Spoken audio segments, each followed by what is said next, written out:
La jeune fille a suggéré que cet endroit était difficile d'accès, puis a dit que si vous vouliez le rencontrer, vous deviez d'abord vous adresser à leurs amis. Un homme étrange au visage couvert a ordonné d'arrêter de dire des bêtises et de l'amener, car les amis de la jeune fille en auraient fini dans 3 minutes. Steffi a éclaté de rire lorsqu'elle a entendu environ 3 minutes. Elle a dit qu'il en soit ainsi. Elle a chronométré 3 minutes.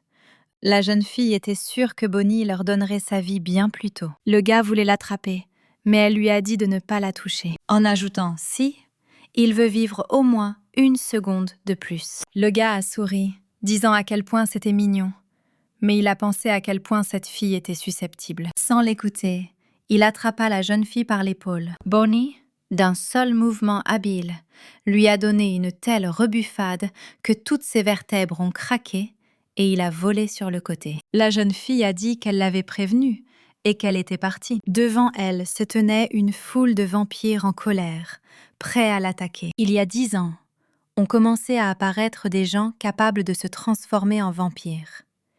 Ils cachaient leur nature et tuaient à gauche et à droite, semant la peur. La jeune fille voulait renverser cet enfer et ramener le monde à son état antérieur. Elle voulait faire cela pour le bien de celui qu'elle aime. Elle pensait qu'elle pouvait non seulement donner sa vie pour cela, mais qu'elle était prête à en donner 10. En pensant à tout cela, elle se précipita immédiatement au combat. Bonnie vivait à la périphérie d'une petite ville. Les murs des maisons étaient couverts de banderoles exigeant que le gouvernement mette fin au massacre des vampires.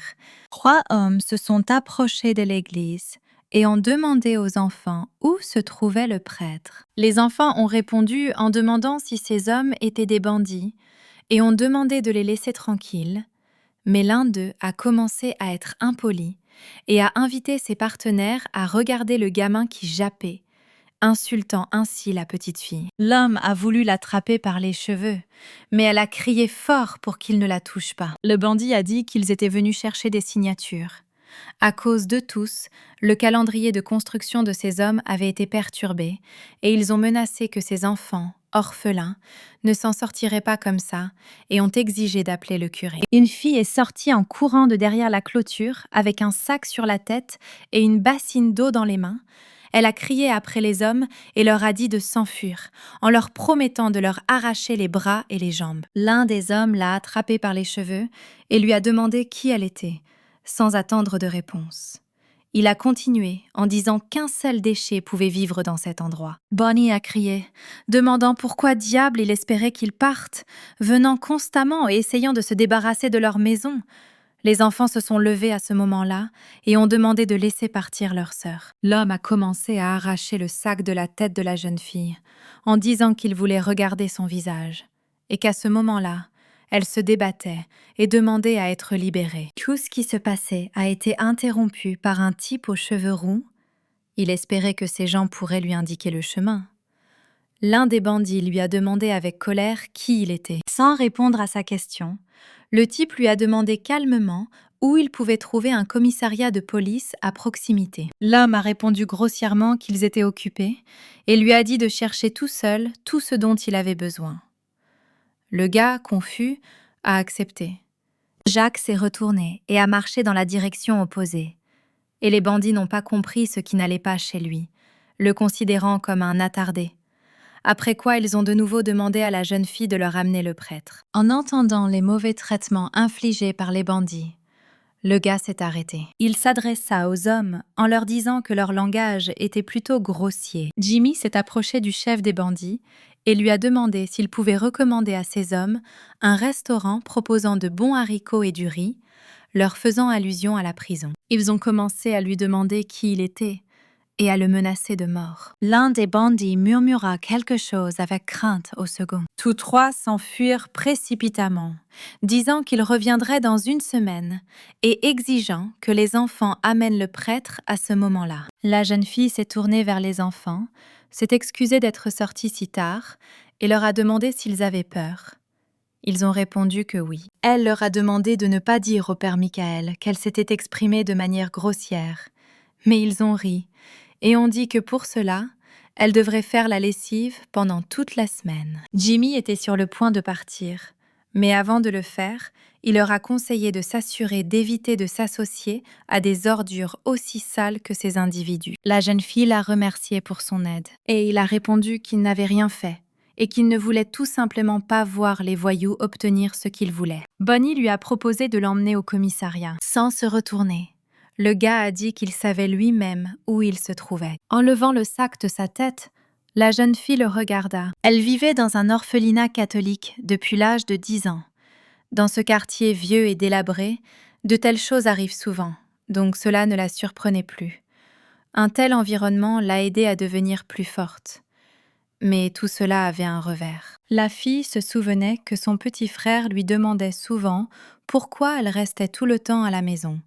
N'avait-elle vraiment pas d'amis issus d'activités parascolaires ? Et elle répondait toujours qu'elle avait tellement d'amis qu'elle en avait déjà marre de tous.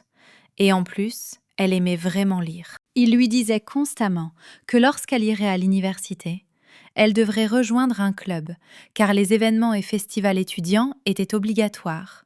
Et elle répondait toujours qu'elle était étudiante et que tout allait bien, et qu'en général, elle avait plus de 300 amis dans le cacao. Elle imaginait des moments de sa vie où elle était toujours seule partout, et trompait les autres en leur faisant croire que ses amis étaient tout simplement en retard, et elle pensait que, sauf dans une telle vie, elle devait se faire de nouveaux amis. En allant en classe, la jeune fille pensait qu'elle essaierait de devenir la meilleure amie de tout le collège. Quand elle est arrivée à l'école, elle a découvert qu'un corps avait été trouvé dans la rue. Et les gens disaient que cette fille avait été mordue par un vampire.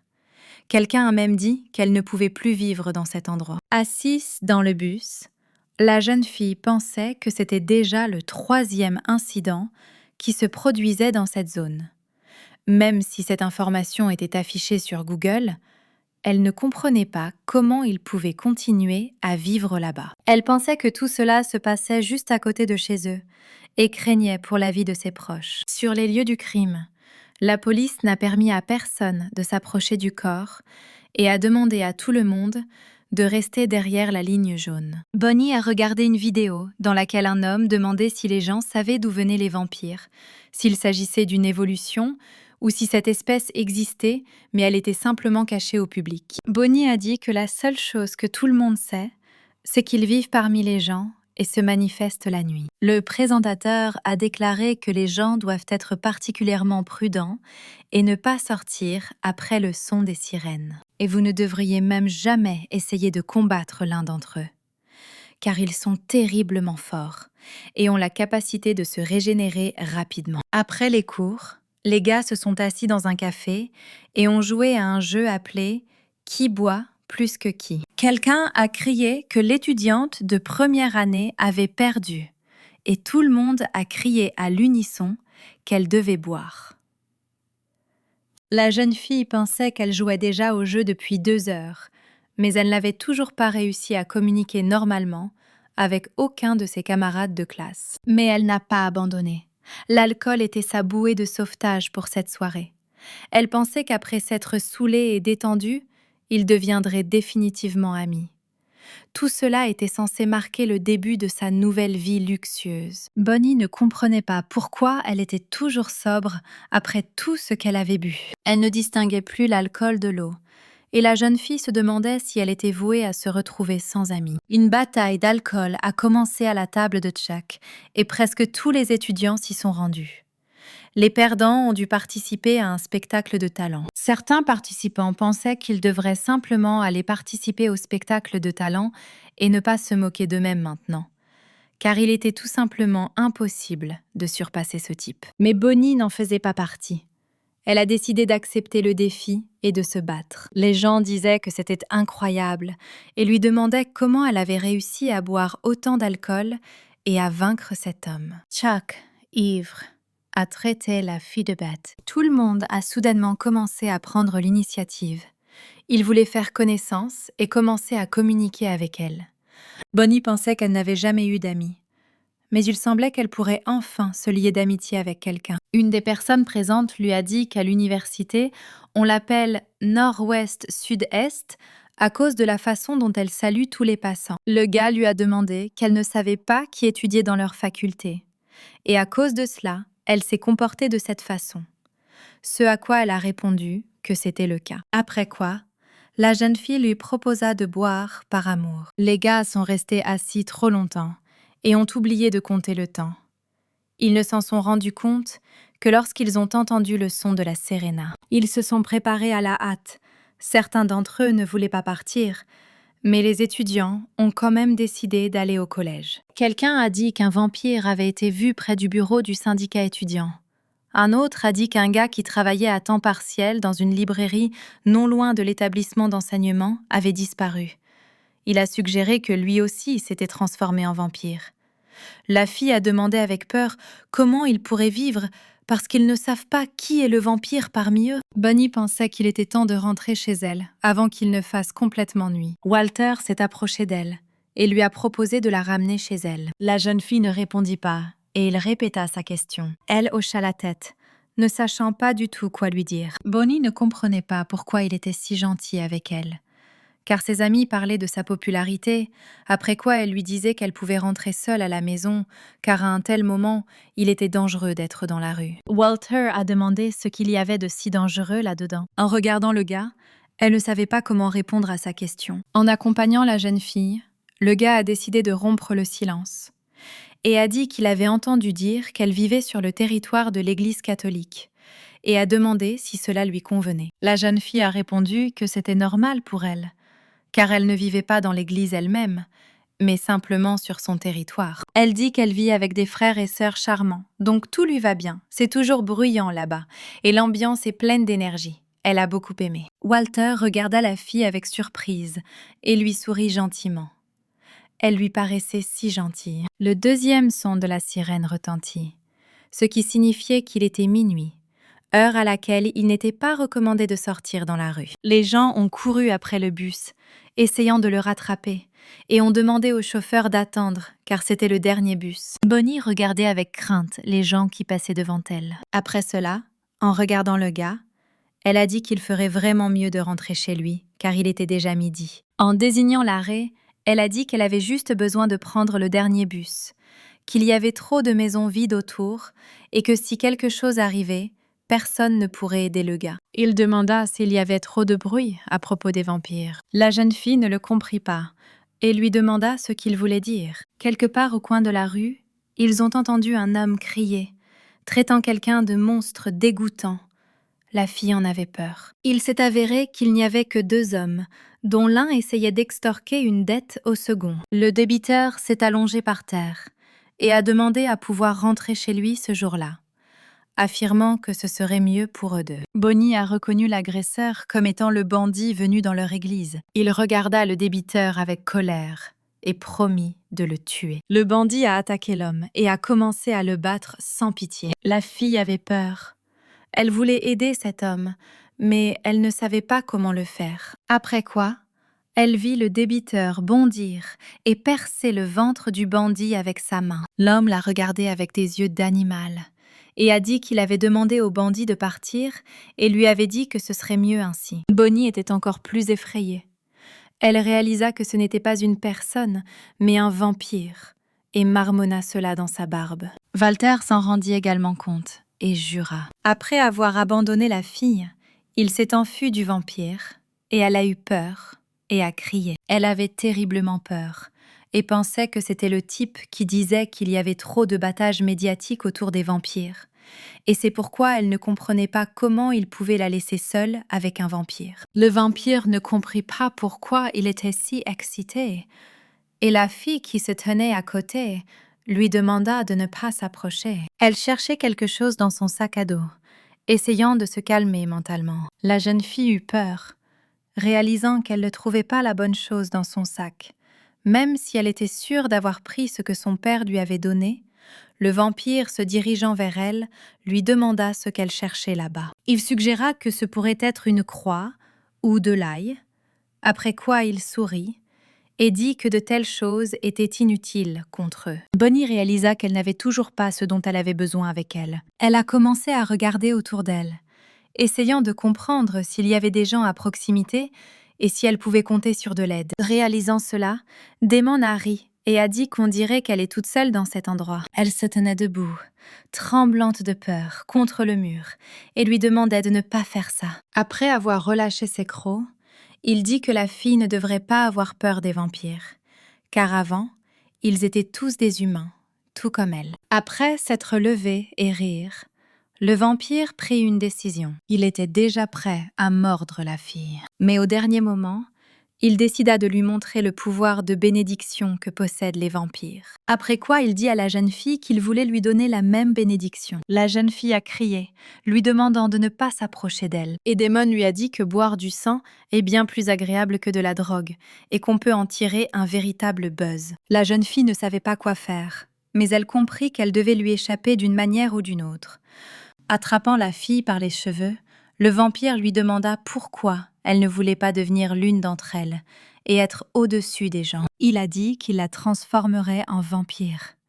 Il a promis d'en faire un vampire. Soudain, quelque chose s'est produit. Le vampire a lâché la fille et lui a saisi la tête avec l'horreur dans les yeux. Il a été attaqué par une belle fille blonde. Une bagarre éclata entre eux. La belle a gagné.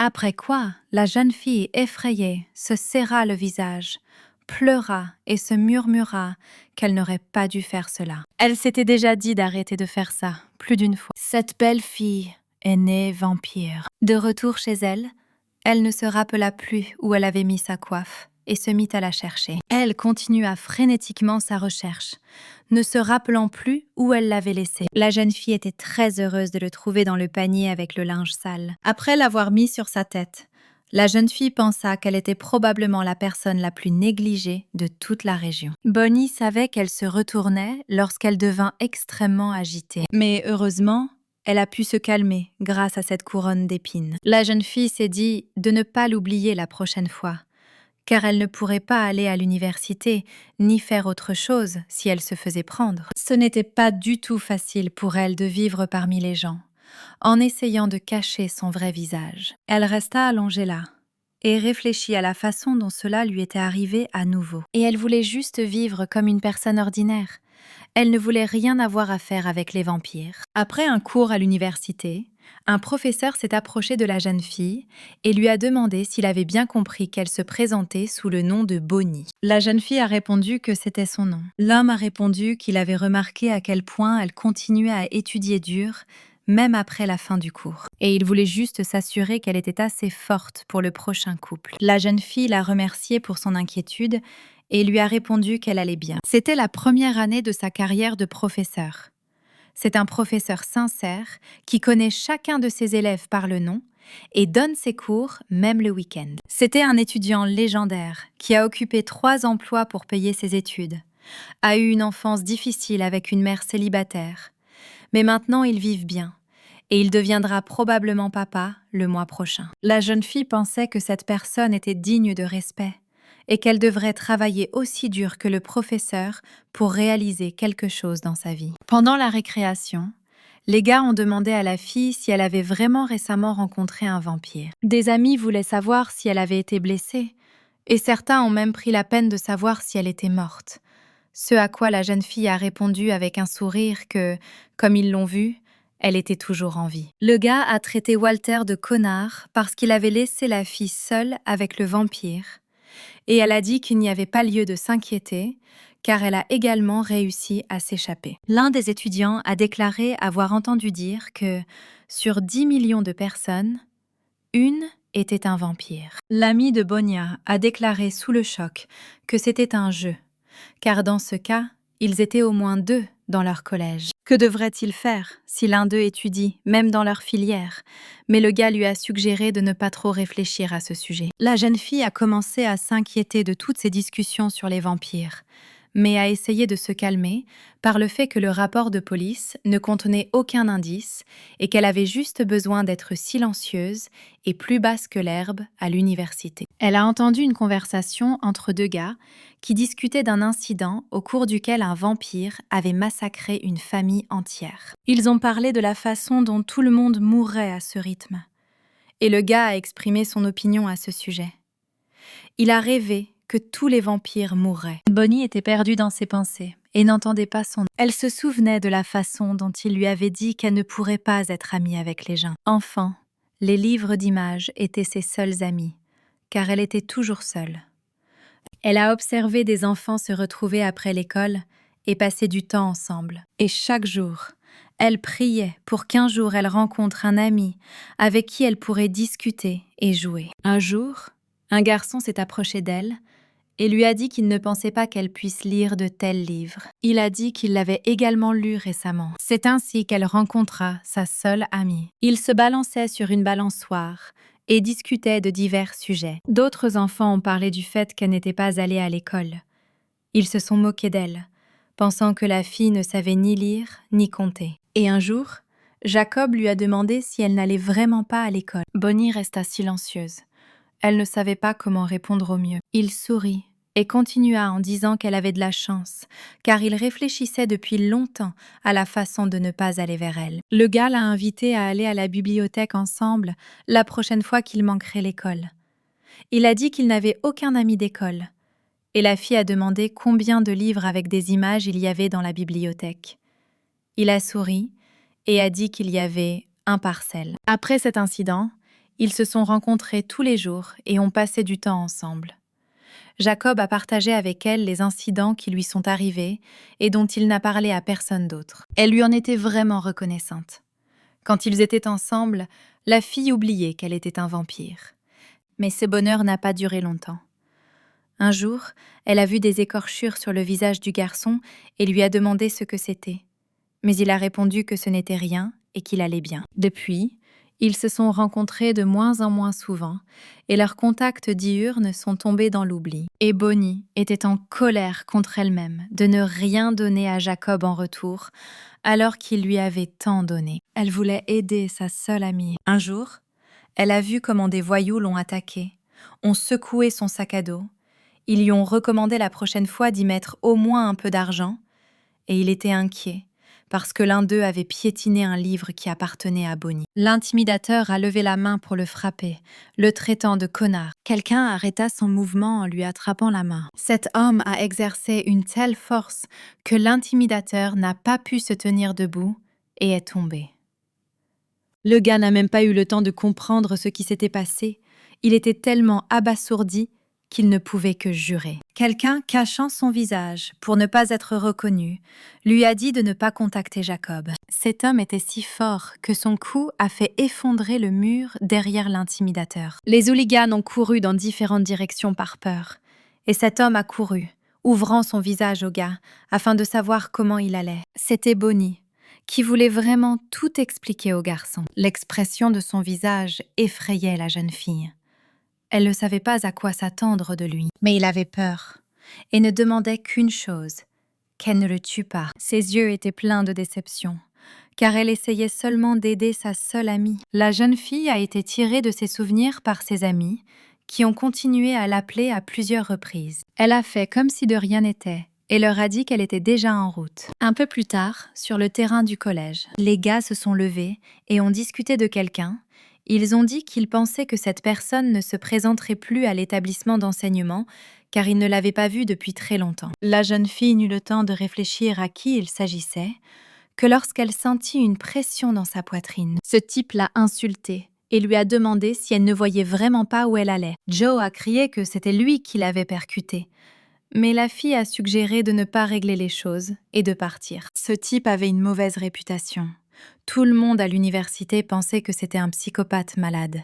Il causait des problèmes partout où il allait. Il battait les étudiants lors de soirées alcoolisées et leur extorquait de l'argent. Il fumait dans les salles de classe pendant les cours, disant que c'était du vapotage et que c'était autorisé. Rosie a dit qu'elle avait entendu parler de son amitié avec le professeur du lycée, mais il n'était pas comparable à cet homme. Bonnie a suggéré de ne pas le croiser et de partir. Joe a dit qu'il y avait quelque chose qui n'allait pas chez ce type maintenant. Et les filles ne comprenaient pas ce qu'il voulait dire. Le gars a demandé si ses interlocuteurs pensaient que le voyou avait l'air malade. Raphaël se souvint qu'il marchait dans la rue et qu'il était tourmenté par une soif terrible. Il prit le bidon d'eau des mains de l'homme et le vida. Cependant, Il avait toujours soif. Les étudiants juniors l'ont salué et il lui semblait qu'il parlait de lui, disant que s'il était un étudiant entrant en 11e année d'admission, cela signifiait qu'il avait déjà 28 ans. Il croyait qu'il se moquait de lui, pensant qu'il était stupide, et il voulait juste lui demander si tout allait bien pour lui, parce qu'il avait l'air perdu. Il voulait savoir s'il avait besoin d'aide. Après quoi, ils ont dit que le dernier bus de banlieue arriverait bientôt et qu'il devait y aller. Ils furent effrayés par son apparence et décidèrent de le fuir rapidement. Ils pensaient que tout le monde autour de lui savait qu'il ne trouverait pas de travail. On se moquait de lui, car à son âge, il ne pouvait pas terminer ses études. Il lui semblait que tout le monde le regardait avec mépris. Raphaël regarda son reflet dans la vitre de la voiture et pensa qu'il n'en avait pas besoin, car il avait reçu un cadeau époustouflant. Le bruit des sirènes s'est fait entendre, et tous les gens ont couru vers l'arrêt, craignant de rater le dernier bus. Un professeur marchait dans la rue. Il parlait au téléphone avec sa mère, lui expliquant pourquoi il devait encore rester tard au travail. En voyant Raphaël, il interrompit la conversation et se tourna vers le gars et lui dit qu'il ne s'était pas vu depuis longtemps. Le gars le regarda et pensa que ce cochon avait réussi à devenir riche, mais son visage restait laid. En montant dans la voiture, le professeur Krauss a dit qu'il se demandait ce que faisait son ami maintenant, jusqu'à ce qu'il découvre qu'il retournait étudier. Il s'est excusé auprès du gars, disant qu'il était pressé et lui a proposé de discuter la prochaine fois. Il a dit qu'il avait déjà été avec des étudiants, leur donnant des cours, qu'ils se sont tous révélés si travailleurs qu'ils devraient donc se préparer encore plus dur pour leurs cours. Raphaël regarda M. Krauss et pensa qu'ils étaient entrés la même année. Comment cet homme stupide avait-il réussi à trouver un emploi ? Il supposait que le professeur avait donné un pot de vin à quelqu'un et avait donc obtenu un bon poste. Le gars était furieux de tout, même du fait que le professeur avait une belle voiture. Il pensait que le professeur faisait l'imbécile, pendant que lui, le pauvre garçon, courait partout pour des entretiens. Le gars croyait que peu importe à quel point il travaillait dur, le succès ne venait qu'à certains, en contournant les autres. Le professeur lui a demandé si tout allait bien, car il l'a appelé, mais il n'a pas répondu. Monsieur Krauss a demandé si Raph le laisserait passer, puisqu'il se tenait juste devant sa voiture. Mais le gars a pris ses mots comme il le voulait. Il a cru que l'homme se moquait aussi de lui et lui faisait des reproches. Il lui semblait que tout le monde autour de lui se moquait de lui et l'humiliait. Il pensait que tout le monde pensait que sa vie était de la merde. S'étant énervé, il s'est mis en colère et a attaqué la voiture du professeur. D'un geste de la main, il la souleva dans les airs et la projeta, la retournant ainsi sur le toit. Il s'est dirigé vers la voiture et a insulté les personnes qu'il avait vues plus tôt, car il pensait qu'elles l'humiliaient et l'insultaient. Raph parlait de la façon dont il pensait vraiment qu'en critiquant sa vie, il pourrait améliorer la leur. Le professeur, pendu dans une voiture renversée, a demandé pourquoi le gars faisait cela. L'homme a crié de peur, demandant à son ami de partir et de ne pas l'approcher, car il venait tout juste de commencer une nouvelle vie et il ne voulait pas lui dire au revoir si tôt. Cependant, le vampire ne pouvait plus être arrêté. Le lendemain, les étudiants se sont assis dans la salle de récréation et ont discuté de ce qui s'était passé. Ils pensaient que le professeur était une très bonne personne. Beaucoup ne comprenaient pas comment il était possible de tuer une personne. Joe ne comprenait pas comment il pouvait assister aux cours alors qu'ils avaient si peur. Rosie a remarqué que son amie était à nouveau perdue dans ses pensées et lui a demandé si tout allait bien pour elle. Ce à quoi elle a répondu que tout allait bien. Tous les étudiants ont reçu un bulletin d'information du professeur Schmidt qui leur rappelait l'assemblée générale des étudiants. Tout le monde est allé à la salle de réunion. Les étudiants craignaient d'être récupérés si tard et espéraient qu'ils seraient libérés plus tôt, car se déplacer tard dans la ville était trop dangereux. Assis dans le placard, à l'abri des regards indiscrets, il avait tué le professeur Raphaël, bien-aimé de tous. Il s'est assis et s'est à nouveau souvenu de toutes les insultes qu'il a dû endurer dans sa vie. Le gars pensait qu'il savait comment arrêter de se qualifier de déchet. Raph pensait qu'il devrait simplement en finir avec tout le monde. Les étudiants se sont rassemblés dans la salle de conférence et l'un d'eux a dit que le professeur viendrait très bientôt. Rosie a demandé où était allée Bonnie. Joe a également été surpris par son absence, car ils marchaient tous ensemble.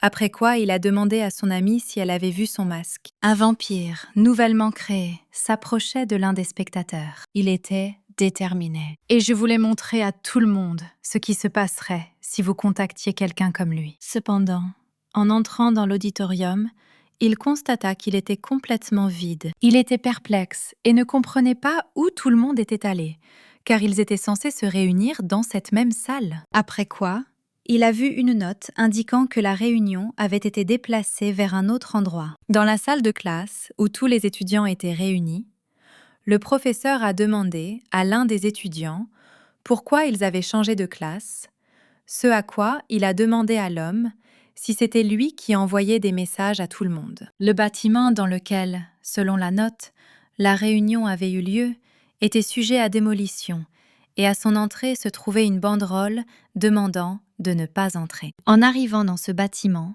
le gars a dit qu'il était impossible qu'une assemblée générale des étudiants s'y déroule. Il a vu une fille devant lui et a demandé qui elle était. C'était Bonnie.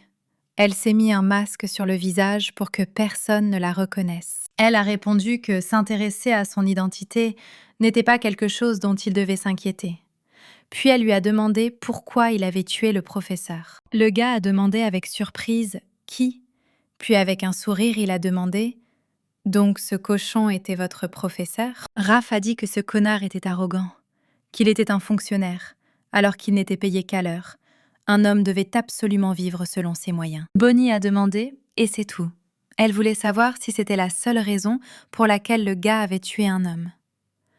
Il regarda la fille et ne comprit pas exactement ce qui ne lui convenait pas dans sa réponse. Et il a calmement accepté, disant que cela lui suffisait. La jeune fille a été choquée, réalisant qu'il avait déchiré l'homme uniquement à cause d'un sentiment d'infériorité. Ce professeur n'a rien fait du tout. Alors pourquoi a-t-il dû devenir une telle victime? La jeune fille a même dû fermer les yeux à cause de la montée de colère. Elle a dit que les gens comme lui sont la raison pour laquelle le monde est si effrayant. Pourquoi les gens ont peur de laisser leurs enfants sortir et pourquoi ils ne dorment pas la nuit par peur. La jeune fille lui a demandé pourquoi tous ces gens vivaient dans la peur. Elle lui a proposé de se rendre, de demander pardon à la famille de la victime et de s'occuper de l'indemnisation. Mais lui, usant de sa force, l'a attaqué. Il jeta la fille loin sur le côté. Le gars était content d'être invulnérable. Bonnie s'est approchée de lui par derrière, l'effrayant ainsi, et lui a demandé s'il pensait vraiment qu'une telle technique fonctionnerait sur elle. Le gars ne comprenait pas ce qui se passait. Il se demanda si ce coup était faible, car il savait qu'il l'avait frappé de toute sa force. Et puis il réalisa finalement que la fille qui se tenait en face de lui était aussi un vampire. Il réalisa qu'il n'était pas la seule personne spéciale dans cet endroit. Raph a demandé comment la fille allait même à l'université. N'est-elle pas devenue folle du désir de sucer tout le sang des personnes présentes? Il lui a ordonné d'enlever son masque, disant qu'elle n'enseignait pas. Que tu ne peux pas cacher ton visage en présence des anciens. Il comprenait pourquoi la fille cachait son visage. Elle serait ruinée si elle se faisait prendre. Le gars a continué à exiger qu'elle enlève son masque, en promettant de ne pas la tuer, après quoi il lui a dit d'arrêter d'être modeste, car il ne lui avait pas demandé d'enlever ses vêtements. Et la fille a répondu qu'il semblait qu'il l'avait fait. Je ne comprends pas quelque chose. Elle a dit qu'elle portait un masque pour lui, parce que s'il découvre qui elle est, elle devra le tuer. Le gars sourit, ne croyant pas les paroles de la fille. Il lui a demandé si elle savait que l'efficacité des forces qu'ils peuvent absorber en buvant du sang dépend du corps d'un vampire. Après quoi, il a de nouveau attaqué la fille. Il était sûr que la fille bluffait simplement et ne le ferait pas. Capable de lui faire n'importe quoi. Il se souvenait de tout ce qu'il savait sur les proportions dans lesquelles le sang humain est absorbé dans le corps d'un vampire. Cette sensation où la chair est déchirée en morceaux et les os brisés en 1000 morceaux. Sa mémoire rappelait comment s'était produite sa conversion.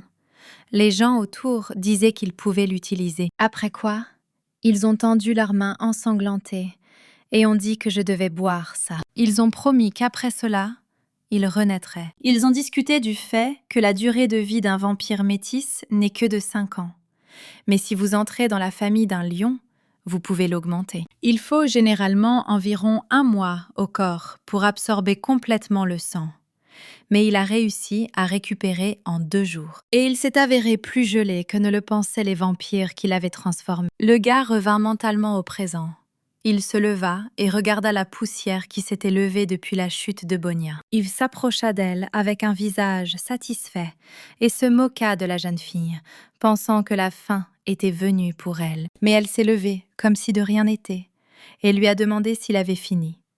Le gars ne comprenait pas comment cela était possible, car il avait l'impression de la frapper. Il se demanda ce qui avait cassé, car il entendit un craquement en regardant ses mains et en voyant des doigts ensanglantés. Il réalisa que c'était elle. Raphaël tomba au sol et cria à quel point il souffrait. Penché de douleur et insultant la jeune fille, il lui demanda qui elle était. Bonnie fit semblant de ne pas avoir entendu la question et posa la sienne, en disant s'il avait pensé à la douleur que le professeur devait endurer. Et sa famille continuera à souffrir jusqu'à la fin de ses jours, car cet homme les a privés d'un être cher. Elle ne comprenait pas comment il avait pu tuer son ami si facilement et si cruellement. Continuant à s'allonger sur le sol, le gars a admis qu'il était jaloux du professeur Krauss. Après tout, c'était un garçon qui avait grandi avec une cuillère en bois dans la bouche et qui vivait mieux que lui, qui avait grandi avec une cuillère en or.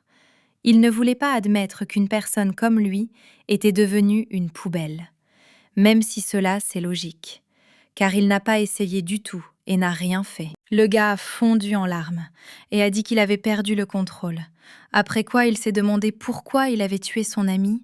Maintenant, il ne le comprenait pas lui-même. Bonnie le regardait et ne comprenait pas comment procéder. Le gars a continué en disant que, s'il y réfléchissait, le professeur était probablement son seul véritable ami. Il a dit que seul un ami serait prêt à jouer la victime dans les toilettes. En regardant la fille, il lui demanda si c'était vrai. En enlevant son masque, elle a déclaré qu'il y avait une raison pour laquelle il serait toujours un déchet, car il ne saisit pas les opportunités qui lui sont offertes. Le gars s'est précipité sur la fille, lui disant pourquoi révéler son visage s'il allait la décorer maintenant.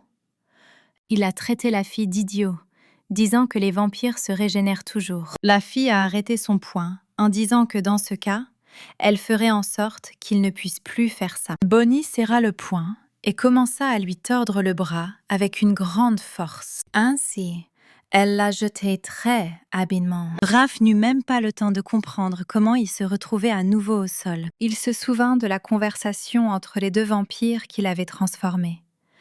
Il disait que lorsqu'on rencontre un lion, il faut se taire et s'incliner à ses pieds. Ils voulaient dire autre chose, mais décidèrent que ce n'était pas important, puisqu'ils ne rencontreraient jamais de lion de toute façon. Le gars leur a demandé de continuer, et ils l'ont fait, disant que s'ils rencontraient un tel vampire, il serait définitivement un cadavre. Il parlait d'un vampire aux cheveux blancs, qui se trouvait désormais devant le bonhomme et était prêt à tout détruire sur son passage. La jeune fille le jeta facilement, de sorte que même ses chaussures s'envolèrent de ses pieds. Il la supplia, lui demandant de ne pas le tuer, promettant de s'occuper de l'indemnisation de la famille du professeur. La jeune fille a demandé s'il s'occuperait définitivement de l'indemnisation. Puis, elle a dit que dans ce cas, il devrait mourir. D'un mouvement habile, elle jeta le gars d'une hauteur, et ainsi, il gisait sur le sol, tout brisé, se tordant de douleur. Le corps de Raphaël semblait commencer à se dissoudre. Bonnie se levait et regardait ce qui se passait de côté. Ses appels à la miséricorde réapparurent sous ses yeux. En soupirant, la jeune fille se retourna et s'éloigna. Sur les lieux du crime, l'enquêteur s'est tourné vers l'homme et lui a demandé s'il ne pouvait vraiment rien faire et s'il devrait être là pour cette foutue enquête. Il a proposé à tout le monde de tout finir rapidement pour enfin repartir de là. Il a demandé s'il y avait des indices et le subordonné a répondu qu'il y en avait quelques-uns. Il n'y avait pas une seule caméra vidéo à proximité. Il n'y avait pas de DVR dans les voitures. Il n'y avait que quelques témoins qui avaient un alibi. Des caméras installées dans l'un des bâtiments les ont capturés alors qu'ils se dirigeaient vers l'intérieur lors de l'incident. Et le bâtiment est situé à 20 minutes des lieux, cela pourrait donc être considéré comme leur alibi. L'homme a insulté l'employé et lui a dit qu'il devrait faire plus d'efforts pour ne pas avoir à faire face à de telles absurdités. Et l'homme lui a présenté ses excuses. Le gars pensait que le patron obligeait toujours ses subordonnés à faire tout le sale boulot, puis récolter seul les fruits de la gloire. Il n'aimait vraiment pas travailler avec cet homme. Le patron a demandé s'il y avait du sang sur les lieux, mais le gars a répondu qu'il n'avait rien trouvé, aucune trace. Le chef a crié de peur lorsqu'il a vu sur les lieux un étrange type aux cheveux roux. Il lui a demandé qui il était et ce qu'il faisait là. Sans répondre à la question posée, Jack leur demanda s'ils souhaitaient l'éclairer sur les détails de cette affaire. L'homme a demandé avec colère qui l'avait envoyé vers eux. Il souhaitait savoir si l'équipe du gars envoyait des gens pour espionner les enquêtes des autres. Il a demandé pourquoi Jack n'était pas allé s'occuper de ses propres affaires. Le gars a été surpris par l'impudence de l'enquêteur. Jack a vu une montre très chère sur la main de l'enquêteur et lui a dit qu'elle avait l'air à la mode et très chère. L'homme en a ri, disant que cela lui avait coûté son rein, et lui a finalement demandé de lâcher sa main. Quelque chose a alerté le gars, et il a dit que les détectives ne portent généralement pas d'eau de Cologne, mais maintenant il pouvait détecter un arôme légèrement perceptible de cette montre. L'homme n'a pas aimé les actions de Jack, mais cela ne l'a pas arrêté. Il a commencé à regarder de près la montre et a demandé si les magasins n'ajustaient pas les bracelets de leurs produits avant de les vendre. Ce n'est pas une marque bon marché. Et apparemment, ils affichent une mauvaise heure.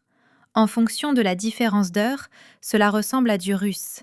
Après quoi, le gars a dit qu'aujourd'hui, un célèbre trafiquant de drogue du marché noir a été libéré de prison et est retourné dans son pays, laissant entendre qu'un policier était impliqué dans sa libération. Souriant malicieusement, le jeune homme continua d'examiner la montre. Il ne pensait même pas qu'il y avait encore des gens dans le monde moderne qui acceptaient les montres comme cadeaux. L'homme regarda Jack avec confusion, ne sachant pas comment lui expliquer afin de lui ôter tout soupçon. Son subordonné avait l'air très méfiant. Il commençait aussi à soupçonner son patron. Le gars a souri et a dit que ce n'était qu'une théorie et qu'un homme ne devrait donc pas réagir si violemment. Et si vous considérez également qu'ils sont des collègues, alors vous devriez penser à commencer à parler un peu plus poliment, car les subordonnés sont aussi des personnes. Le stagiaire pensait que le chef du groupe, Jack, était très cool.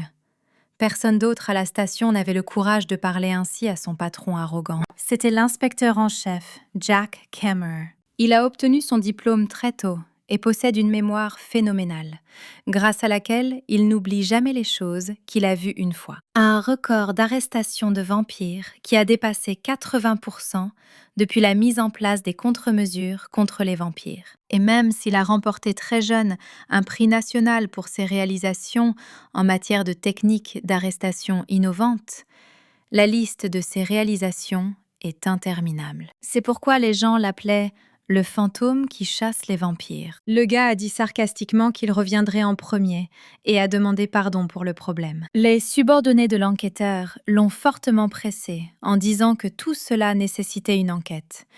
Et il a essayé de se balancer en disant qu'il avait simplement ramassé ce qui avait été jeté par ce type. Sur la deuxième scène du crime, un homme, coiffé d'une casquette, a déclaré que la victime avait été expulsée du bâtiment et, à en juger par les traces sur la scène du crime, il s'était battu avec le tueur. Jack a été surpris que quelqu'un puisse combattre un vampire. Après quoi, l'homme a dit qu'il y en avait. La bonne nouvelle est qu'ils peuvent arrêter de s'inquiéter pour au moins un vampire. Ça calma un peu le commandant du groupe. Ils ont regardé le bâtiment et ont réfléchi à la force avec laquelle il fallait porter les coups pour qu'ils subissent une telle destruction. Jack pensait que s'il y avait eu une bagarre, alors les preuves auraient été dispersées sur tout le périmètre.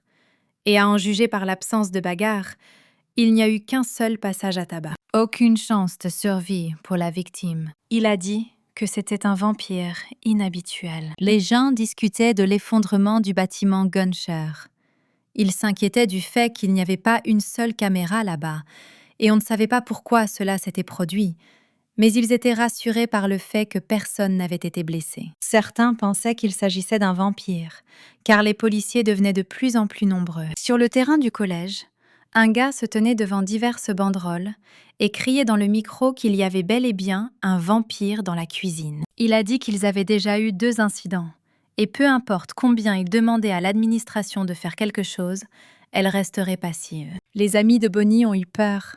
Rosie a dit que le gars avait raison et que l'administration ne faisait rien du tout, et son ami a suggéré qu'il serait peut-être préférable de commencer à étudier uniquement en ligne. Bonnie a décidé qu'à partir de maintenant, elle devait devenir encore plus prudente, car le risque d'être découverte devenait chaque jour plus grand. Les gars ont demandé à la fille où elle était allée si soudainement hier, et elle a répondu que son estomac se tordait et s'est excusée de ne pas les avoir prévenus tout de suite. La jeune fille sentit le regard de quelqu'un sur elle et se retourna. C'était Jack. Il se tourna vers la fille, lui demandant si elle s'appelait Bonnie. Les amis de la fille ont commencé à deviner de qui cela pouvait être. Joe a demandé à Bonnie si c'était son petit ami, et la fille a dit qu'il était probablement un magnat de la finance. Joe a souri et a demandé ce qui était arrivé à ses vêtements dans ce cas. Bonnie se souvenait que c'était le même type aux cheveux roux qui cherchait à savoir où trouver un commissariat de police à proximité. Il se rappela qu'il ne s'était toujours pas présenté. Le gars a décidé de résoudre ce problème et a commencé à parler en détail de ses succès depuis l'école jusqu'à nos jours, après quoi il a supposé que la fille savait déjà tout cela. Elle lui a demandé s'il était un détective et il l'a traitée d'intelligente en réponse, précisant que c'était bien le cas. La fille marchait à côté de Jack et ne comprenait pas ce qu'il attendait d'elle. S'il avait vraiment appris quelque chose sur elle. Pendant qu'elle marchait, toutes les filles qui se trouvaient à proximité ont fixé leurs yeux sur le gars. Elles ont discuté de lui, disant à quel point il était sexy et beau, suggérant qu'il était une star de cinéma. La jeune fille pensait que lorsque d'autres policiers lui avaient parlé hier, il n'avait pas de questions sur son alibi. Elle ne comprenait pas pourquoi il était ici, mais c'était comme s'il avait lu dans ses pensées et lui avait dit qu'il était arrivé pour la suivre. Il a suggéré qu'après l'incident, la jeune fille pourrait avoir peur et a proposé d'y aller ensemble, affirmant qu'elle pouvait lui demander n'importe quoi. Bonnie a décidé de faire semblant de ne rien savoir du tout et a décidé de lui demander ce qui se passe lorsqu'ils attrapent un vampire. Il a répondu qu'ils ne le rendent pas public et que c'est pourquoi la plupart des gens ne le savent pas. Il a dit que la faiblesse des vampires est leur cœur. Pour tuer l'un d'eux, il faut l'exposer complètement. Mais cela est difficile à faire en raison de leur régénération rapide. Alors, ils ont trouvé quelque chose de plus intéressant. Ils lient d'abord les vampires avec un fil à haute tension qui envoie de l'électricité à travers leur corps, puis les jettent dans un four où la température dépasse 2000 degrés Celsius. De cette façon, ils brûlent sans laisser de traces. La jeune fille a pensé aux poils habituellement montrés dans les films. Il a demandé si cette information avait rassuré la fille et a dit que c'était lui qui avait eu l'idée. La fille a souri, disant qu'il semblait qu'il n'aimait vraiment pas les vampires, et il a répondu qu'il voulait juste y retourner il y a 10 ans. Il veut juste boire toute la nuit, promener le chien sous le ciel nocturne, aller à un rendez-vous. Ses plans consistaient à tuer tous les vampires et à remonter le temps, en remettant chaque chose à sa place. Bonnie était effrayée par ses projets. Ils sont allés manger, et Jack a dit que le seul endroit à proximité de leur site était un restaurant de porc effiloché. Il n'avait pas mangé de tels aliments depuis si longtemps qu'il avait déjà oublié l'existence d'autres plats à base de porc. Le gars l'a invité à commander autre chose en lui disant qu'il la soignait. Il ne comprenait pas comment elle pouvait étudier toute la journée et manger si peu. Elle a refusé en disant que cela lui suffirait. Jack leur a suggéré de manger et de discuter en même temps. La jeune fille accepta et remercia le jeune homme pour la nourriture. Après avoir senti la nourriture, Bonnie a pensé qu'elle ne pouvait pas s'habituer à l'odeur de la nourriture, peu importe le nombre de fois où elle l'avait déjà senti. Elle sentit quelque chose et leva les yeux vers Jack. Il s'avère qu'il a été blessé. Le policier a déclaré qu'il s'était apparemment coupé la main en essayant de couper de la viande. Et la jeune fille lui a demandé s'il allait bien, réfléchissant à la façon dont il avait pu se couper à un tel endroit. Il a dit à la jeune fille de ne pas s'inquiéter, car il était habitué à la vue du sang et en voyait tous les jours. La jeune fille regarda sa main et pensa au sang. Elle pinça les lèvres essayant de ne pas se trahir. Et le gars a commencé à lécher sa blessure, comme s'il suçait du sang, et a dit qu'elle était assez profonde. À cette époque, il surveillait de très près le comportement du personnage principal.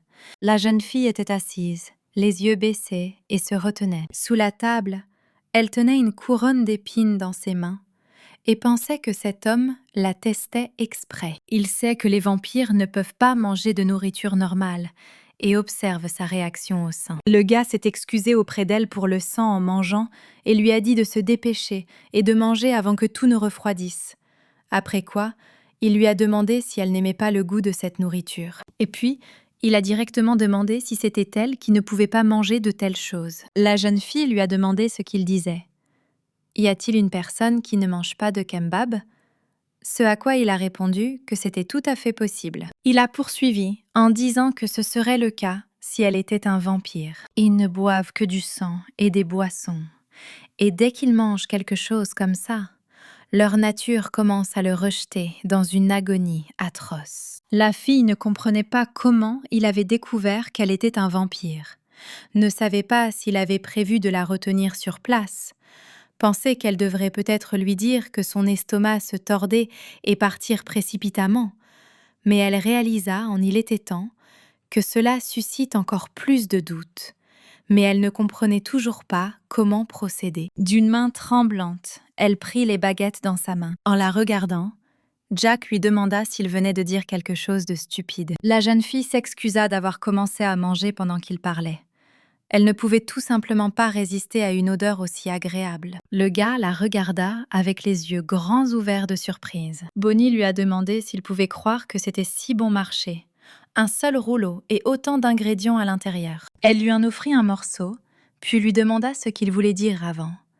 Mais il répondit que tout allait bien et qu'elle devait continuer à manger. La jeune fille a à peine réussi à courir aux toilettes et a immédiatement vomi. Il lui semblait qu'elle allait mourir, tant il était difficile de pousser la nourriture à l'intérieur. Cette fois, tout s'est bien passé. Mais la prochaine fois, elle devra être encore plus prudente. La jeune fille commença à prier, promettant qu'elle se tiendrait tranquille, qu'elle ne manquerait aucune messe et qu'elle nettoierait toujours la cathédrale. Un peu plus tard, elle croisa à nouveau Jack dans le couloir. Il était ravi de leur nouvelle rencontre. Il a souri et a dit qu'il ne faisait que marcher. Mais apparemment, c'était le destin. La jeune fille pensa à quel point ce sort était effrayant, mais dit seulement à haute voix qu'il s'agissait d'une coïncidence ordinaire. Voyant quelque chose dans la main de la jeune fille, il lui demanda s'il s'agissait des mêmes beignets de riz que ceux servis à la cafétéria. En souriant, elle a répondu que oui, elle voulait juste les partager avec ses jeunes frères et sœurs. Après quoi, elle a demandé peut-être qu'il en voulait. Se trouvant dans une situation délicate, il a dit non. Comment pourrait-il le faire ? La jeune fille poussa un soupir de soulagement, disant « Quel bonheur !» En se retournant, elle lui expliqua que ses enfants adoraient le pain, puis lui demanda s'il comprenait. Le gars restait immobile et s'occupait d'elle. Et Bonnie en est ressortie heureuse et a finalement dit au revoir. Dans la cour du collège, un scalpel a éclaté dans la main d'un gars avec un microphone. Il a crié que maintenant, ils agissaient. Et tous les autres devaient prouver qu'ils n'étaient pas des vampires, car ils ont la capacité de guérir rapidement. Lui et ses partisans se sont coupés les mains et ont montré aux autres que leurs blessures ne guérissaient pas instantanément. Ceux qui les entouraient ne croyaient pas que l'ensemble du conseil étudiant se soit coupé les mains d'un coup. Le gars a dit que les vampires ne pourront pas utiliser leur pouvoir sous le soleil, et donc, après avoir réussi à les attraper, ils remettront facilement ces créatures à la police. Ils savaient qu'ils allaient un peu trop loin. Mais si les gens ne font pas cela, ils deviendront encore plus suspects. Ils ont continué à scander leur slogan, exhortant les autres à se couper le corps et à démontrer qu'ils étaient humains. L'opinion de la foule était partagée. Certains pensaient qu'ils étaient fous, et certains étaient prêts à le faire. Bonnie se tenait dans la foule. Elle pensait que ses funérailles semblaient avoir lieu aujourd'hui. Elle pensait qu'aujourd'hui, elle devait en sauter quelques-unes et partir. Mais sa pensée fut interrompue par une main qui l'attrapa. La jeune fille pensait qu'elle ne pourrait pas faire cela s'il l'entourait. Mais c'était Jack. Il attrapa la fille par la main et la traîna sur le côté. Il a dit qu'il devait sortir de toute urgence de là. La jeune fille ne comprenait pas pourquoi il la sauvait. Mais les adeptes de ce chauve sont apparus sur leur chemin et leur ont demandé de passer le test. Ils ont promis que la blessure ne serait pas profonde, car il leur suffirait qu'une goutte de sang sorte, et après cela, ils fourniraient tout pour soigner la blessure. La jeune fille masquée les regarda sévèrement, leur demandant pourquoi ils allaient partir et pourquoi ils ne voulaient pas simplement passer leur examen. Bonnie a déclaré qu'il était faux de soupçonner tout le monde autour d'elle et qu'en plus, il n'avait pas le droit de forcer qui que ce soit à le faire. La jeune fille s'est mise en colère et a dit que Bonnie devrait être au courant de ce qui se passait dans leur établissement éducatif. Elle ne comprenait pas comment un étudiant pouvait trouver des excuses compte tenu de la situation actuelle. Elle a attrapé le personnage principal par la main et lui a dit de le faire. Bonnie savait qu'elle ne pouvait pas faire ça, car il comprendrait tout dès qu'il l'aurait coupé. Par peur, elle ferma les yeux et serra les dents. Mais j'ai vu le regard surpris de la jeune fille masquée et j'ai ressenti la gêne de la situation. Elle avait un bandage sanglant sur la main. Jack a redressé la manche de sa veste et a dit qu'ils avaient déjà fait cela auparavant et qu'ils ne comprenaient pas ce que ces gens attendaient d'eux d'autres. Bonnie pensait que c'était un pansement que le policier avait utilisé pour se couper plus tôt. Elle le regarda avec reconnaissance. Soudain, la présidente du conseil étudiant a déclaré qu'elle aurait pu appliquer le pansement déjà sanglant. Mais la jeune fille masquée a insisté sur le fait qu'ils avaient dit qu'ils l'avaient déjà fait. Mais le gars a dit qu'il devait s'en assurer parce qu'il ne l'avait pas vu de ses propres yeux. La jeune fille a compris qu'elle serait désormais découverte et elle n'avait pas le choix. Et maintenant, quelqu'un lui tend la main. Mais Jack a arrêté le gars en lui disant que ce n'est pas un hôpital où l'on peut forcer une personne à se couper plusieurs fois et que brandir un couteau comme celui-là est un crime. Le président du conseil étudiant était indigné et a demandé à être licencié. Et le gars a dit qu'il comprenait ce que ressentaient les étudiants, mais que c'était trop, et il a dû les laisser passer. Ricardo ne comprenait pas comment il pouvait croire ce type sur parole. Il devait attraper les vampires aujourd'hui, parce que l'ensemble du conseil étudiant risquait d'être expulsé de l'université. Jack a montré sa carte d'identité de la police et a dit qu'il pouvait tout parier.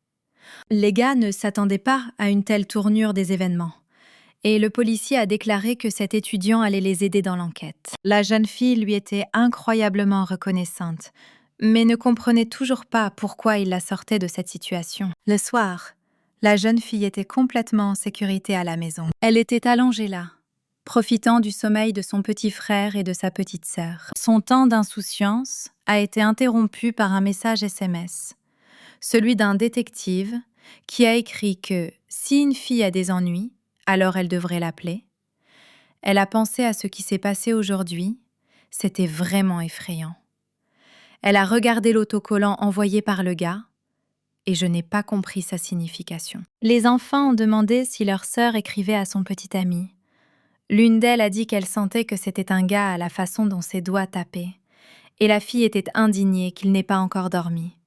Elle leur a dit de dormir rapidement et lui a demandé de parler comme des enfants normaux. Elle pensait que ce type n'était pas comme tout le monde et elle se demandait pourquoi il avait tout laissé aller au frein. La jeune fille n'en était pas entièrement sûre. Cependant, il lui semblait que c'était une bonne personne. À ce moment-là, il se tenait sur le toit d'un immeuble de grande hauteur et regardait l'écran de son téléphone. Il a dit qui aurait pensé qu'il la rencontrerait comme ça. Le policier savait que Bonnie était une vampire de race pure. Près de l'église, on cria qu'il fallait amener un prêtre. Un homme a suggéré que le second parte, mais il a insisté de son côté, disant que c'était le dernier point où il fallait tout régler. Et que le prêtre se cachait quelque part, l'homme était sûr qu'aujourd'hui, il déciderait de tout. Quelqu'un interrompit son monologue en demandant s'il le cherchait. L'homme chauve demanda avec effroi à l'homme qui s'approchait d'eux où il se cachait pendant tout ce temps. En face d'eux se tenait un grand homme aux cheveux noirs, une cigarette à la bouche et une batte à la main. Les bandits étaient confus. Ils ne s'attendaient pas à voir un tel prêtre. Baldy a commencé à convaincre le père Michael qu'il devait signer les documents, disant qu'il l'attendait déjà depuis trop longtemps et qu'il n'allait pas le choyer simplement parce qu'il était prêtre, dit le père Michael. Puis, Il balança sa batte. Il a heurté le sol avec une telle force qu'il s'est brisé en deux. Et les bandits en ont été très effrayés. En éteignant le mégot de cigarette sur sa propre langue, il suggéra que cet endroit n'était pas le meilleur pour discuter et qu'il devrait peut-être aller dans un endroit plus calme. Les deux bandits se précipitèrent pour le fuir. L'un d'eux a dit que, s'il n'avait pas été aussi occupé, il aurait certainement arraché les mains de ce prêtre. Et le second, souriant, a dit qu'il n'avait rien de prévu.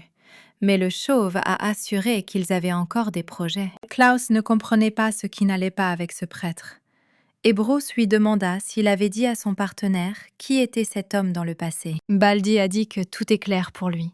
Il suffit de le regarder. Et son partenaire a déclaré que selon les rumeurs de la ville, il y avait une traînée de cadavres derrière lui. À la maison, la fille s'est levée et a prié. Et le garçon a dit à la petite fille que leur sœur faisait ça depuis 1 heure. La petite fille avait pitié de sa sœur. Finalement, le père Michaïl rentra chez lui et la jeune fille lui cria joyeusement à son retour. Le prêtre a demandé pourquoi il le saluait si étrangement et les enfants ont dit que leur sœur s'était comportée bizarrement toute la journée. Et la jeune fille a répondu qu'elle était simplement heureuse de voir son père, car il partait pour quelques jours. La jeune fille lui a demandé comment s'était déroulée la formation. Il a répondu qu'il ne s'était rien passé de spécial. A-t-elle continué en disant qu'elle avait entendu dire qu'il était volontaire, mais l'homme a répété encore une fois qu'il ne s'était rien passé de spécial. Il était prêtre de l'Église catholique, même s'il n'en avait pas l'air. Il était comme un parent pour la fille. Ce n'est que grâce à lui qu'elle a pu étudier à l'université comme une personne ordinaire. Yves se met également très en colère contre elle, s'il découvre qu'elle était dehors sous sa forme réelle. Le père Michaïl marcha plus loin, surpris que la porte soit ouverte, et apprit qu'il l'attendait depuis une éternité. C'étaient 2 paroissiens. L'homme leur a demandé s'ils avaient besoin de quelque chose, et ils ont dit qu'ils étaient juste venus le remercier d'avoir réparé la plomberie de leur maison et qu'ils voulaient aussi le féliciter pour son anniversaire. Ils savaient qu'il aimait son alcool et ils lui ont préparé un délicieux vin d'abricot. L'homme prit le pot que les dames leur apportaient. Il a dit qu'il ne devrait pas s'inquiéter et qu'il était prêt à tout pour eux. Et Bonnie a pensé que le cadeau lui plaisait et qu'il en était très heureux. La jeune fille a remarqué qu'il n'était pas en colère et a supposé qu'il ne savait pas ce qui s'était passé. Mais il s'est tourné vers elle et lui a dit qu'ils avaient besoin de parler. La fille pensait que maintenant, elle était définitivement un cadavre. Ils grimpèrent sur le toit du bâtiment, à l'abri des regards et des oreilles indiscrets. Le père Michaïl se tenait au bord, regardant au loin, et la jeune fille se levait et attendait ce qui allait se passer ensuite. Sortant une cigarette, l'homme s'apprêtait à fumer. Il continua longtemps à regarder au loin, rassemblant ses pensées et ne sachant par où commencer. Il a directement demandé à la fille si c'était elle qui était impliquée dans l'incident du vampire non loin d'eux. Bonnie avala sa salive de peur. Après avoir allumé une cigarette, il lui a demandé si elle pensait à ce qui se serait passé si elle avait été attrapée. Et ce qui serait arrivé à ses enfants et aux gens de leur quartier. La jeune fille a essayé de l'expliquer, affirmant qu'elle n'avait vraiment pas le choix ce jour-là. Il a dit qu'elle savait parfaitement comment les gens considéraient ces créatures. Jusqu'à ce jour, il croyait qu'elle prendrait la bonne décision. Mais il ne pouvait pas la laisser s'en tirer et lui a interdit d'aller à l'université jusqu'à ce qu'elle se vide la tête. La jeune fille a dit que ce n'était pas juste car il savait à quel point elle avait travaillé dur pour s'installer là-bas. Les larmes aux yeux, la fille a dit que jusqu'à l'âge de 10 ans, elle n'était jamais sortie dehors et qu'elle n'avait pas un seul ami. Et c'est seulement maintenant qu'elle a commencé à s'habituer à l'université. Pourquoi il ne pouvait tout simplement pas la croire? Jusqu'à ce jour, elle n'a jamais causé de problème. L'homme a crié, lui demandant si elle ne comprenait vraiment rien. Il a dit que peu importe combien de temps elle entraîne la bête, aux yeux des gens, elle ne sera qu'un simple monstre. Bonnie le regardait avec peur et ne savait pas quoi dire en réponse. Elle se souvenait de ce que les autres ressentaient face à ce qui se passait autour d'elle. Ils ont accroché diverses banderoles et crié qu'ils vivaient dans l'horreur à cause des vampires depuis 10 ans. Ils ont demandé au gouvernement d'agir, car les incidents liés aux vampires ont semé l'horreur dans la vie de leurs enfants. Les gens croyaient que ce n'était qu'une question de temps avant que les vampires ne détruisent le monde, et il disait qu'ils devaient être éradiqués avant qu'il ne soit trop tard. Bunny ne se souvenait de rien avant de venir au refuge à l'automne, il y a 10 ans. Elle a réalisé une chose en apprenant à se connaître. Les gens étaient un vaste champ avec des fleurs d'une beauté éblouissante. Et elle n'appartenait pas à cet endroit. Peut-être que son père a raison, et peu importe ses efforts. Pour ces gens, c'est un monstre qui les chasse. Elle n'avait aucun ami avec qui partager ses souvenirs. Elle ne pourra pas exprimer ses sentiments si elle tombe amoureuse. La fille voulait juste être une personne ordinaire, et elle était prête à risquer sa propre vie. Il y avait 3 personnes debout près de l'entrée du club, et l'une d'elles, se tournant vers l'autre, a dit qu'il serait un excellent remplaçant pour le gamin qui avait récemment chaviré. Il a dit qu'en principe, il n'aurait pas à apprendre n'importe quoi, sauf une chose. Les lions devront obéir complètement, a accepté le gars, mais a demandé d'expliquer ce que signifie exactement un lion. L'homme a expliqué que les lions sont les noms de 6 dirigeants qui contrôlent totalement les vampires de ce pays. Ils sont complètement différents des vampires que le gars avait vus auparavant. Ils ont un pouvoir stupéfiant qui leur permet de contrôler d'innombrables monstres tels que les vampires. Un seul lion peut détruire une ville entière grâce à sa force. Le gars l'a admiré et a demandé s'il pouvait aussi devenir un lion, mais a reçu une réponse négative. Un homme s'est approché d'eux, dont les vampires ont commencé à se moquer. Ils ont demandé s'il avait déjà travaillé comme mannequin de par-dessus, et il a dit qu'il était venu voir un lion. Le vampire fut surpris et lui dit que ce n'était pas un zoo. Il a invité l'homme à sortir son cul de là, sinon il a promis de lui donner un coup de pied. L'homme repoussa le vampire et continua son chemin, et le type au chapeau rit parce qu'il ignorait complètement le vampire. Stéphane s'est mis en colère et a dit que ce salaud voulait vraiment aller dans sa tombe. L'homme frappa les 2 vampires en même temps, avec une telle force que leurs corps vibrèrent puis tombèrent au sol. Après quoi, il est reparti comme si de rien n'était. Un autre vampire a tenté d'attaquer Cole, mais il répéta, comme pour l'hypnotiser, qu'il devait appeler le lion. Un gars en costume a couru dans le bureau de Monsieur Lucie et lui a demandé ce qu'il devait faire, et il a répondu que ce qui se passait avait l'air amusant. Il montra ses dents en or et ordonna à Cole d'entrer. Les jeunes se détendaient dans une boîte de nuit, quand soudain, un jeune homme effrayé demanda ce qui se passait. 2 gars sont montés sur scène. L'un d'eux a attrapé la gorge de l'autre avec sa main. Les gens autour ont crié que c'était un vampire et se sont précipités pour s'enfuir. C'était Cole! Il a crié au lion de sortir! Après quoi, il a dit qu'il avait entendu dire qu'il y avait un lion dans ce bâtiment et lui a demandé de sortir et de ne pas jeter ses gamins sans valeur sur ce type. Il montra les dents et cria avec colère que le lion devait sortir. L'homme a vu des yeux rouges dans l'obscurité. Après quoi, les contours des personnes ont commencé à apparaître. L'un d'eux a applaudi et félicité le gars. Le vampire demanda comment il pouvait aider Cole. Cole a demandé au vampire qui s'approchait s'il était vraiment un lion, puisqu'il ressemblait à un perdant et ne ressemblait pas à un lion.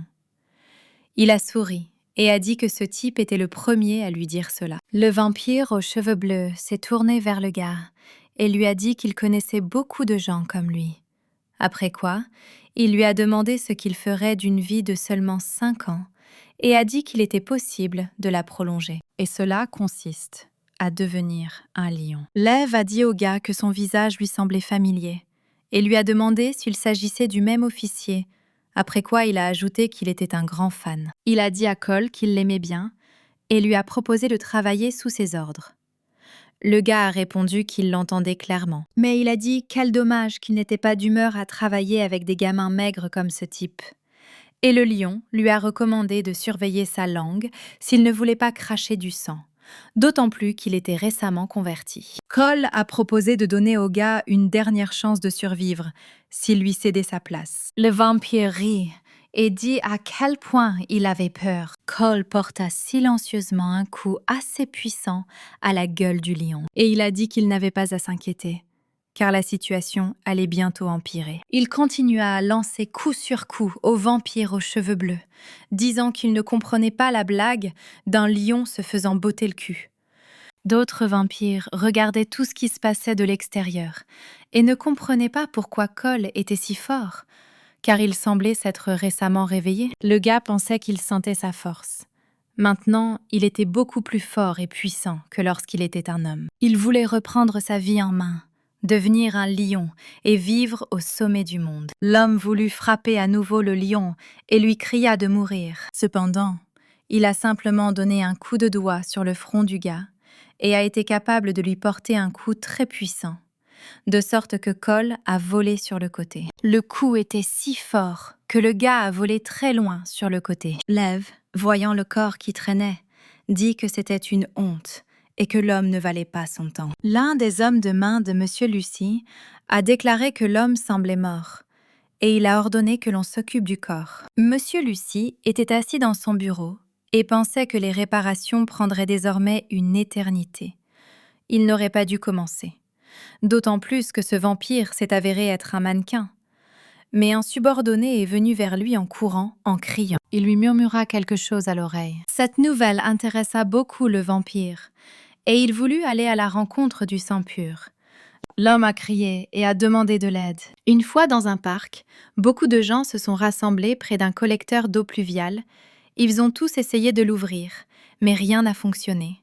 Et un homme a demandé si l'un des présents avait quelque chose de coupant. Quelqu'un a suggéré d'appeler les sauveteurs, car s'il continue à attendre, le petit chaton pourrait mourir. Demanda quelqu'un, en pointant du doigt l'endroit où l'argent affluait. Tout le monde tourna le regard dans l'autre direction, mais n'y vit rien. L'homme s'est retourné avant tout le monde et n'a pas compris comment cela s'était passé. L'égout pluvial était ouvert et le chaton se tenait déjà à côté. Il a demandé à Bonia si elle l'avait ouvert, ce à quoi elle a répondu que c'était juste arrivé et qu'elle l'avait ouvert elle-même. Après cela, le journal local a parlé de la jeune fille. À cause de cette situation, le père Michael est devenu très en colère et a grondé la fille, car il lui a répété à plusieurs reprises qu'elle devait rester inaperçue. Mais elle a résisté, affirmant que si elle n'avait pas sauvé le chaton, il se serait certainement noyé. L'homme n'avait plus d'arguments à donner à la jeune fille. Le prêtre pensa aux métis et dit à la jeune fille qu'au cours des 10 dernières années, ils avaient augmenté leur force et que personne ne savait jusqu'où cela était allé. Ils ont leur propre gang et se cachent derrière des positions influentes dans l'armée, la police et même parmi les autorités. Ils attendent patiemment avant d'agir pour obtenir ce qu'ils veulent. Mais tôt ou tard, ils écraseront le pays tout entier. Et ce qu'ils veulent le plus, c'est un vampire de sang pur. Ils ont du pouvoir, de l'argent, du pouvoir. Mais leur espérance de vie n'est pas suffisante. Leur durée de vie ne peut être augmentée que par le sang de Bonnie, un vampire de race pure. La jeune fille a demandé au père Michael comment il savait tout cela. Mais il a répondu que ce n'était plus important maintenant. Elle vit sur sa table de nombreux journaux, dont les articles étaient en quelque sorte liés aux vampires. La fille en a ramassé une et a demandé à son père ce que cela signifiait pour lui. Mais il a répondu que la fille n'y pensait pas dans une situation aussi difficile et qu'il était temps pour elle d'arrêter de se comporter comme une enfant. Elle a regardé leurs photos communes et a dit qu'il avait raison et qu'elle était un monstre. Mais a-t-il déjà pensé à ce qui se passait dans sa tête? Mais il était perdu dans ses pensées et ne semblait pas entendre du tout la jeune fille. Elle lui a demandé parce qu'il ne s'inquiétait pas pour elle, mais parce qu'elle était un vampire. L'homme était irrité par ses paroles et s'est dirigé vers elle. Mais la jeune fille a réussi à sortir de la pièce en courant. En s'enfuyant, la jeune fille a laissé tomber l'enveloppe, sur laquelle était écrit « Joyeux anniversaire de Bonnie ». Il soupira lourdement et s'assit sur la table, pensif. La jeune fille, effrayée, est sortie en courant du bâtiment. Elle pensait que son père courait après elle. Bonnie pensait qu'il avait toujours été comme ça. Elle se souvenait qu'une fois qu'il aidait un homme âgé, lorsqu'on lui a demandé comment le remercier, il a répondu qu'il devait l'inviter à une pendaison de crémaillère. Il était toujours honnête avec les gens. Mais en réalité, il n'avait jamais pensé à elle de la même façon. À cause de telles pensées, les larmes coulaient sur les joues de la jeune fille. Elle était très bouleversée, car le père Michael était pour elle comme un père. Pendant le service dans l'église, 2 paroissiens ont parlé. L'un d'eux a dit que le prêtre était une personne très grossière, car en 10 ans, elle n'avait jamais vu un sourire sur son visage. Et le second a déclaré que les gens disaient que son corps était couvert avec des cicatrices et peut avoir un passé dangereux. L'homme leur a demandé de ne pas prendre part à la conversation et ils lui ont présenté leurs excuses. Il s'est tourné vers eux, leur a demandé s'ils comprenaient que c'était assez impoli.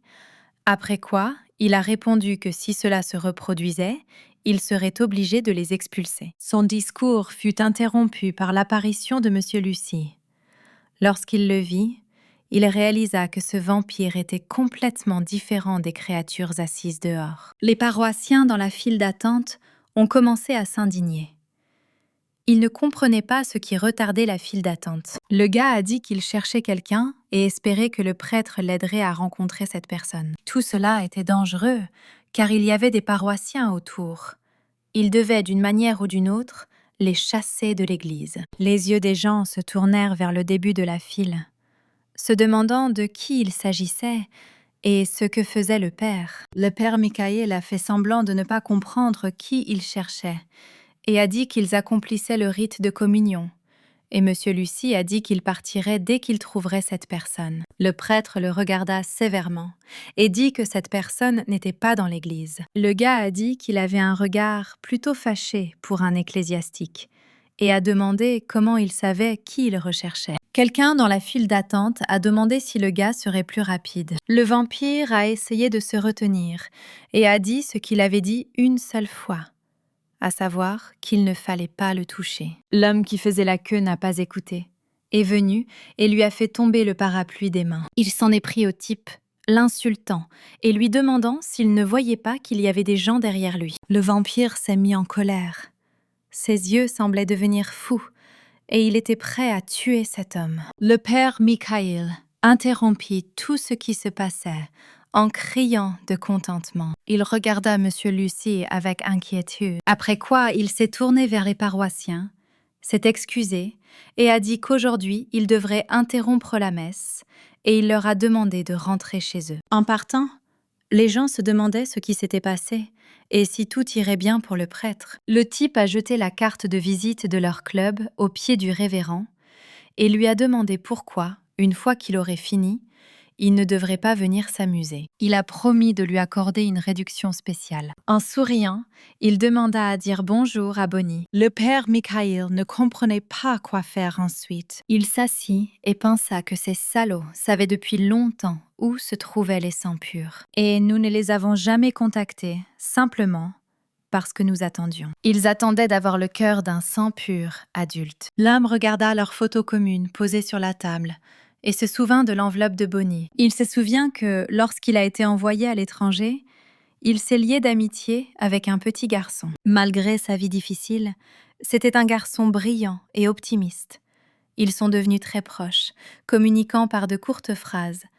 Il était le seul à faire sourire son visage en colère. Cependant, tout comme une tempête de sable survient sans avertissement, ce jour malheureux est également arrivé, où ils ont annoncé la découverte de terroristes et le possible transport d'explosifs. Et l'homme l'a rencontré à nouveau dans des conditions qu'il n'aurait jamais voulues. Les terroristes ramassaient et transportaient des bombes à proximité, et le garçon se promenait dans les environs. Les militaires lui ont ordonné de laisser tomber son sac et de mettre ses mains derrière sa tête, mais il ne l'a pas fait. Les parents ont utilisé leur propre enfant comme distraction pendant qu'ils transportaient les explosifs. Et les seules choses qu'il transportait dans son sac étaient des pots de peinture vides. Ce jour-là, l'homme a perdu son sourire. Des sentiments d'impuissance et de culpabilité lui sont tombés comme un lourd fardeau.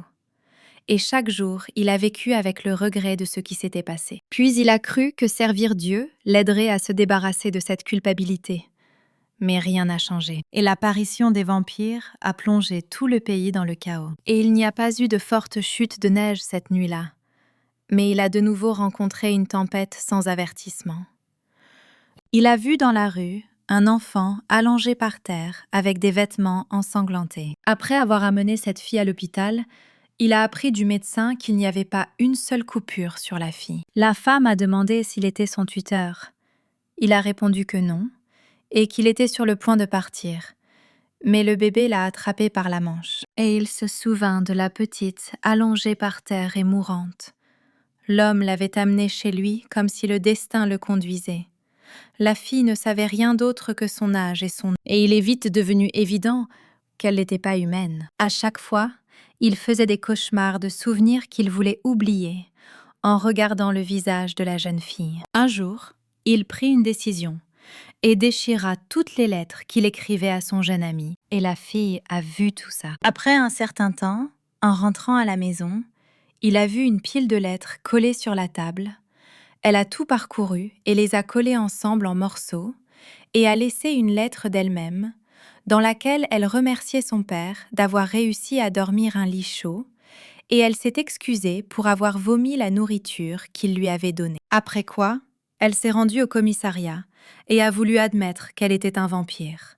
La policière avait peur et ne savait pas quoi faire, mais elle a supposé que la jeune fille plaisantait et lui a dit que de telles blagues ne lui apporteraient aucun bien. La policière a dit qu'elle ferait semblant de n'avoir rien entendu. Mais la jeune fille a continué à insister sur son opinion et la femme lui a demandé ce qu'elle ferait si elle était soudainement attrapée par de vrais vampires et lui a demandé où étaient ses parents. Bonnie pensait qu'elle avait juste besoin de le prouver. Les policiers n'ont pas compris ce qui se passait et étaient prêts à sortir leurs armes. Mais le père Michael est arrivé en courant, a attrapé le bébé par la main et a dit qu'il la cherchait partout. L'homme a déclaré aux policiers que la jeune fille leur faisait probablement une drôle de blague. Elle s'était juste un peu ennuyée ces derniers jours. Il retourna ses pensées au présent et sortit un énorme sac à dos du placard. Le père Michael ne savait pas quand ces créatures viendraient les chercher. Et il lui fallait donc effacer toute trace de lui, sortir de cet endroit et trouver un moyen de protéger les paroissiens. Il courut devant la porte derrière laquelle dormaient les enfants. L'homme n'a vu personne à l'entrée principale et pensait pouvoir sortir par les ruelles. Mais des vampires se dressèrent sur son chemin et lui demandèrent où il allait avec un si gros sac, comme s'il essayait de s'échapper. Il a dit qu'il n'y avait que des enfants là-bas et a demandé aux vampires de partir, au moins pour aujourd'hui. Michael ne savait pas à quoi s'attendre d'eux et avait peur d'une attaque. L'un des vampires a déclaré que leur maître leur avait simplement ordonné d'être en alerte, et la jeune fille, en regardant l'heure, a confirmé que ce n'était effectivement pas le bon moment. Les vampires coururent jusqu'à la porte derrière laquelle se trouvaient les enfants. Le curé a couru après eux. Il leur a demandé de ne pas faire ça. Il a demandé d'épargner les enfants, car ils étaient encore très jeunes. Cependant, l'un des vampires a défoncé la porte et s'est excusé pour l'intrusion. Le robinet de la bouteille de gaz était ouvert et une bougie brûlait à proximité. Le vampire souleva la couverture dans l'espoir de trouver des enfants en dessous. Quelle fut sa déception de ne trouver personne. Et puis, il y a eu une explosion et l'un des vampires est mort. Le prêtre se tenait effrayé près du bâtiment qui avait explosé et craignait que les enfants de la maison ne soient morts. Le vampire supposa que l'homme était fou et lui demanda ce qui s'était passé. Le vampire en feu a déclaré que le prêtre avait tendu un piège dans la maison. Le vampire a attaqué l'homme, lui disant « Comment ose-t-il faire une telle chose ?» Michael s'est protégé du coup, avec son sac à dos, et le vampire a fait un trou en lui avec son cou. Après cela, l'homme a sorti un lance-flamme et a brûlé le vampire. Ensuite, le reste des vampires s'est approché de lui et lui a demandé où était le sang pur et a promis que tout cela ne se terminerait pas pacifiquement. Il leur dit que le soleil était maintenant à son zénith et leur demanda pourquoi il avait besoin de créer une telle situation. Et il est délibérément sorti alors qu'ils ne pouvaient pas utiliser toute leur puissance. La maison de l'homme était en feu et les vampires étaient prêts à l'attaquer. Les vampires furent informés que leur voiture avait explosé. Le type aux cheveux longs, en jurant, a demandé à l'homme qui il était. L'homme pensait que ces idiots ne remarquaient pas des pièges aussi simples. Il répondit au vampire en disant qu'il le traitait lui-même de personne sans valeur. Un petit rééquilibrage de la situation devrait donc être normal. Les enfants ont couru vers la fille. Ils étaient très heureux de l'avoir trouvée. Elle leur a dit qu'elle regardait simplement les environs et Britney a supposé qu'elle avait le mal du pays. Après l'explosion, ils ont trouvé un nouveau foyer et ont dû s'y installer comme les adultes. Chuck a dit que leur père avait laissé leurs affaires dans l'église et était allé les chercher. Et la fille s'est mise en colère et a dit qu'elle ne l'attendait pas. Un homme est venu et a dit qu'il serait démoli. Les enfants étaient en colère, ils ne voulaient pas bouger et ils se sont battus pendant si longtemps pour le faire. Bonnie a demandé avec indignation à son père comment il pouvait prendre de telles décisions sans même leur en parler. Elle a dit qu'il pouvait oublier ses sentiments. Mais qu'en serait-il pour Britney et Chuck, parce qu'ils sont encore trop jeunes? La fille a dit qu'elle avait peur de la nouvelle école et le garçon a dit qu'il ne voulait pas se déplacer. Mikhail leur a montré leur nouvelle maison et leur a dit que cet endroit n'était pas loin de leurs établissements d'enseignement, afin qu'ils puissent y accéder sans aucun problème. Les enfants ont été ravis de leur nouveau lieu de résidence. Ils ont beaucoup apprécié le lit moelleux et la grande salle de bain. En entrant dans la pièce, la jeune fille a voulu demander à qui serait cette chambre, mais l'homme l'a devancée et lui a demandé si elle l'aimait. Après quoi, elle comprit que cette chambre lui appartenait. Ils ont joué à un jeu, et Britney a crié joyeusement qu'elle avait gagné. Chuck lui a dit qu'elle avait triché, et c'est tout. Et son père a demandé s'ils pouvaient au moins se comporter comme des enfants de temps en temps. Alors qu'ils jouaient dehors, Chuck a déclaré que c'était la première fois qu'il voyait son père taper dans un ballon. Le garçon a fabriqué une poupée faite maison et l'a montrée à son père et lui a dit qu'il l'avait fabriquée.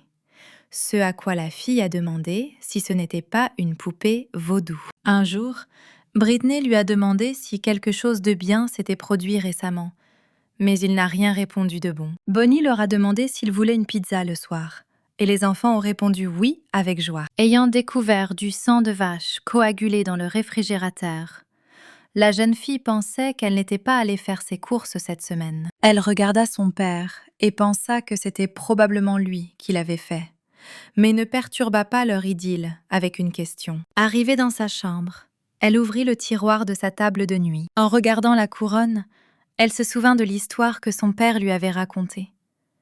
Il la portait avec lui pour se rappeler les péchés du passé, mais en fait, il l'avait sauvée à plusieurs reprises. En le donnant à la fille, le père lui dit que cela l'aiderait à ne pas se perdre. Elle le tenait dans ses mains et pensait à son père. Ses pensées furent interrompues par les enfants, qui lui dirent qu'ils avaient mis le linge dans la machine à laver. En regardant la porte, Bonnie pensa que son père n'était pas du genre oublieux. Chuck a proposé de manger quelque chose de savoureux au retour de son père.